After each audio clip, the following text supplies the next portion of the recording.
के साथ मैं हूं राजीव शर्मा। सत्ता की लड़ाई और साथ आए भाई भाई, ये तब कहा जा रहा है जब 13 साल बाद मनसे प्रमुख राज ठाकरे मातोश्री पहुंचे, उद्धव ठाकरे से मुलाकात की, उन्हें जन्मदिन की बधाई दी। ये मुलाकात ऐसे वक्त में हुई जब उद्धव और राज ठाकरे दोनों मराठी अस्मिता का मुद्दा उठा रहे हैं। हिंदी विरोध का बिगुल बज रहा है। मनसे के नेता मराठी के नाम पर उकसा रहे हैं, मराठी बोलने पर मजबूर कर रहे हैं। हिंदी भाषियों की पिटाई हो रही है। मुंबई में यह सब तब हो रहा है जब जल्द ही बीएमसी के चुनाव होने वाले हैं। ऐसे में भाषा का मुद्दा बनाकर उद्धव और राज ठाकरे बीएमसी चुनाव के लिए मराठी मानुष को एकजुट करने की कोशिश कर रहे हैं। लेकिन सवाल है कि क्या हिंदी विरोध का बिगुल बजाने से मराठी वोट मिलेंगे? क्या मराठी के नाम पर हो रही यह गुंडागर्दी बीएमसी चुनाव तक होती रहेगी?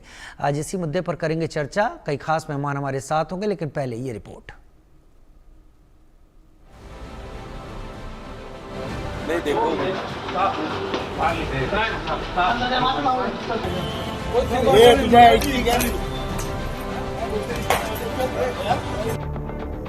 महाराष्ट्र में भाषा पर छिड़े संग्राम, उत्तर भारतीयों की पिटाई पर मचे घमासान और हिंदी मराठी पर छिड़ी सियासी जंग के बीच 13 साल बाद राज ठाकरे अपने भाई उद्धव ठाकरे के आवास मातोश्री पहुंचे।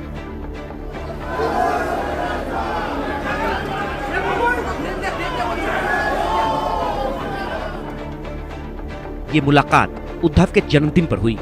राज ठाकरे ने उद्धव को शुभकामनाएं दी, लेकिन इस मुलाकात के कई सियासी मायने भी हैं। जल्द ही बीएमसी चुनाव होना है, ऐसे में दोनों साथ आ सकते हैं। दोनों साथ आकर बीजेपी और शिंदे की सेना को चुनौती दे सकते हैं।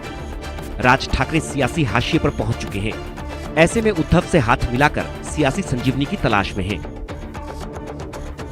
ठाकरे ब्रदर्स के बीच हाल के दिनों में बढ़ती गर्मजोशी को बड़े सियासी संकेत के तौर पर देखा जा रहा है और इस संकेत से राज और उद्धव की सेना की बातें खिल गई हैं। I mean, we are the most happiest people today. When the Ganga and Yamuna comes together, what more you want? It is like, when Raj Sahib has come today to wish him on the birthday, that is the most enjoyable day for us, memorable day for us. इससे पहले मराठी अस्मिता के नाम पर 5 जुलाई को उद्धव और राज ठाकरे साथ आए थे। कई साल के बाद दोनों भाई एक मंच पर नजर आए थे और दोनों ने ही भाषा का मुद्दा उठाकर हिंदी विरोध की आवाज उठाई थी। बीएमसी चुनाव से पहले हिंदी विरोध की आग को हवा दी थी, जिसके बाद महाराष्ट्र के अलग अलग हिस्सों से मनसे की गुंडागर्दी की तस्वीरें सामने आई। हिंदी बोलने पर लोगों की पिटाई की गई और अब मनसे के एक नेता ने भाषा के नाम पर फिर भड़काने की कोशिश की है।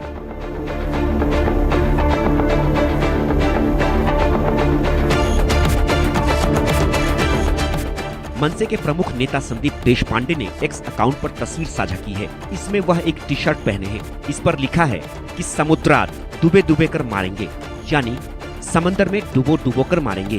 देशपांडे ने टी शर्ट के जरिए बीजेपी के सांसद निशिकांत दुबे पर हमला किया है, जिन्होंने मनसे की गुंडागर्दी पर राज ठाकरे को चुनौती दी थी। कहा था कि अगर राज ठाकरे महाराष्ट्र से बाहर जाएंगे तो पब्लिक उन्हें पटक पटक कर मारेगी।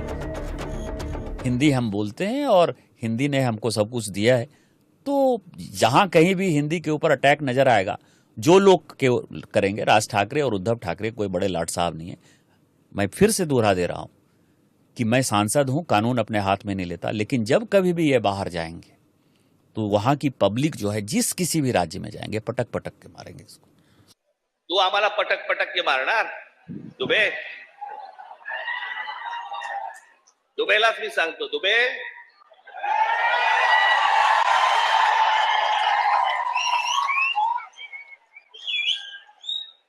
तुम मुंबई में आ जाओ,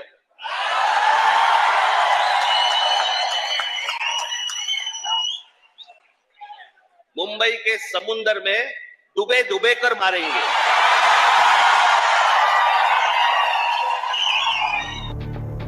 इन बयानों ने महाराष्ट्र के सियासी गलियारे का तापमान चढ़ा दिया था। भाषा के नाम पर लगी सियासी आग को और भड़का दिया था।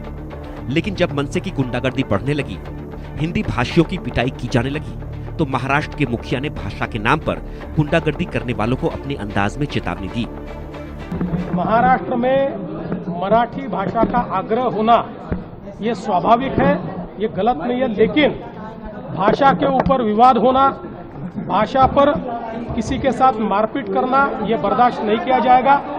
ऐसी घटना हुई तो हमने कड़ी कार्रवाई की है। आगे भी कोई घटना करने का प्रयास करेगा तो हम कार्रवाई करेंगे।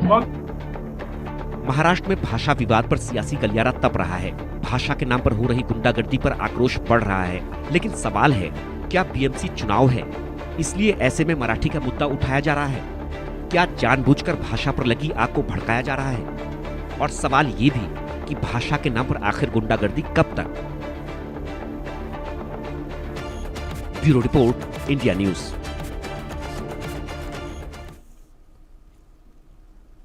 महाराष्ट्र की राजनीति